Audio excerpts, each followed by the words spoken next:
Hello everybody, I am going to talk today about religion. Now, I don't know exactly what I think about religion, which is why I am reading this new book called The Language of God.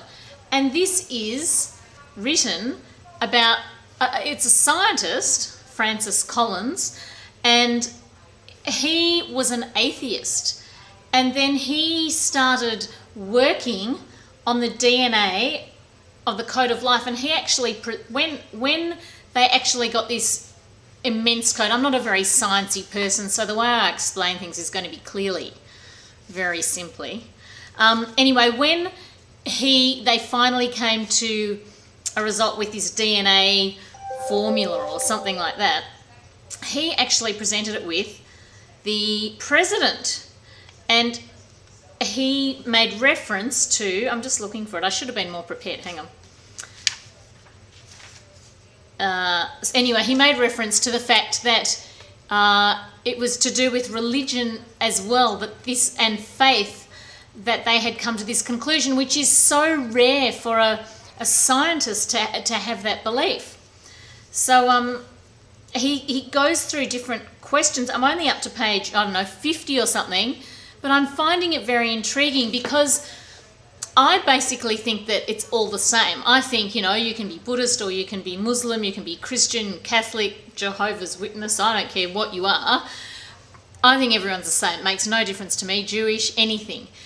But I think basically when we die and we get up there, no one's going to say to us, well, hang on a minute, you can't come in because you weren't that religion. That's what I think. I have had someone say to me when I said that, this man was, I won't even say what religion because I might get some of you upset, but I said to this guy once, he's, talking about that, and I said, oh, come on, we're all the same, aren't we, what I just said to you, and he said, that's what the devil would have you believe, which I thought that was a bit extreme. I don't know, that sort of stuff scares me. So anyway, this guy in this book talks about religions and how it's not the religions that are at fault, but some of the people that are in the religions that are the extremists and so forth, which is also what the Dalai Lama was saying. And he was saying, you can't look at... there's my phone, I'm going to have to come back. Okay, I'm back again. What I was saying is, he said that, the religions themselves are not the problems. And this is how he likens it. He says, the church is made up of fallen people. The pure, clean water of spiritual truth is placed in rusty containers, and the subsequent failings of the church meaning whatever religion, not just Christian, whatever, down through the centuries, should not be projected onto the faith itself, as if the water had been the problem. Now that's kind of like us, or not us, but people blaming all the terrorism on Muslims in general. Well, that's not the case. It's the extremists. And I basically think we all want peace. I think the Muslims want peace. I think we all want peace.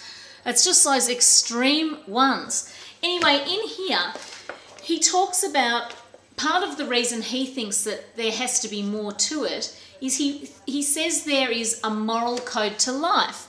And he said, I don't know if you've had this experience, but I certainly have. Sometimes you might go outside and lie on the ground and you look up and you see all the stars, and you go, oh my God, when I see that, that is just awesome, and I know there's more out there. In fact, when I looked at the lunar eclipse, I said that to you all, that looking up there and then turning around and seeing the shooting star, really, I sometimes have those experiences, or when I'm all alone, I've run to the end of this track in Noosa, which is a place in Queensland, and I'm left out on this cliff with all the waves crashing below. If I run out there and I'm the only one there, I look out and I think, wow, this is awesome. Like, it's one of my favourite runs ever. And I really get a sense of being part of a universe and like something magical. And he said that this is part of this moral code. And it's also like, when you do something nice for someone, like you, even just opening a door or smiling at someone, which I always tell you all to do, you know how that makes you feel good? Like, you can't help it. If you do something good for someone, you sort of get this feeling of like, oh, I feel really good for doing that for them. And he said that is like a glimpse into this next spiritual thing. It's like, just because you can't see it doesn't mean it doesn't exist. I've written all these things. I'm really quite into this book. Oh, I underlined this, so I'm going to read it. I can't remember what I'm reading to you, but I underlined it because I thought it was so interesting. If there was a controlling power outside the universe, it could not show itself to us as one of the facts inside the universe. No more than the architect of a house could actually be a wall or staircase or fireplace in that house. The only way in which we could expect it to show itself would be inside ourselves as an influence or a command trying to get us to behave in a certain way. I think that's awesome. And that is just what we do find inside ourselves. Surely this ought to arouse our suspicions, which is exactly what I was saying, when you do something good for someone. And I would suspect that even those evil people out there that do evil, icky things, I reckon if they did something nice, or, you hear about those people going and doing lovely things for their mothers and things like that, I bet that makes them feel good, and there's just some other twisted thing in their brain. But I think there is a moral code, and that basically in life, we all have to do the right thing and be kind to one another and help other people try and achieve their goals and encourage other people. And then everything comes back to you. I am so convinced of that, I can't even begin to tell you. When I get excited for someone's happiness and what they're doing, if someone rings me and says, oh, guess what, I'm going to this or whatever, I go, oh my God, I'm so jealous, that's fantastic. Like, when you get into their happiness, it really whips you up and makes you feel almost like you're doing the same thing. And it's just, and it makes them feel good, then that makes you feel good that they've felt good. And that's just the way it is. So there is my little religious talk for you. I'll keep reading this language of God, because I am very early into this book, but I find it so interesting.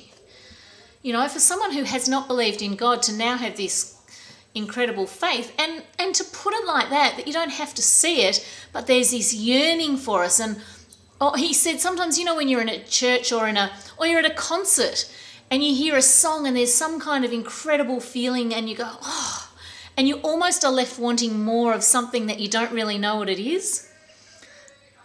I'm going to leave you with that. What do you guys think about religion, and what do you feel? You can even make me video responses on this, because it might be a bit more passionate. Maybe you want to really get into it and tell me. So I'd love to hear some video responses on this one, because I think religion is intriguing. And I don't care if you are a diehard whatever, you can say, look, shut up, I am this and I really believe that and whatever. Because everyone's entitled to their own opinion. So I'd like to hear, I'm really interested. Okay, have a good day, go and make some tacos. Come on, I'm waiting, press record, make a video response now. Okay.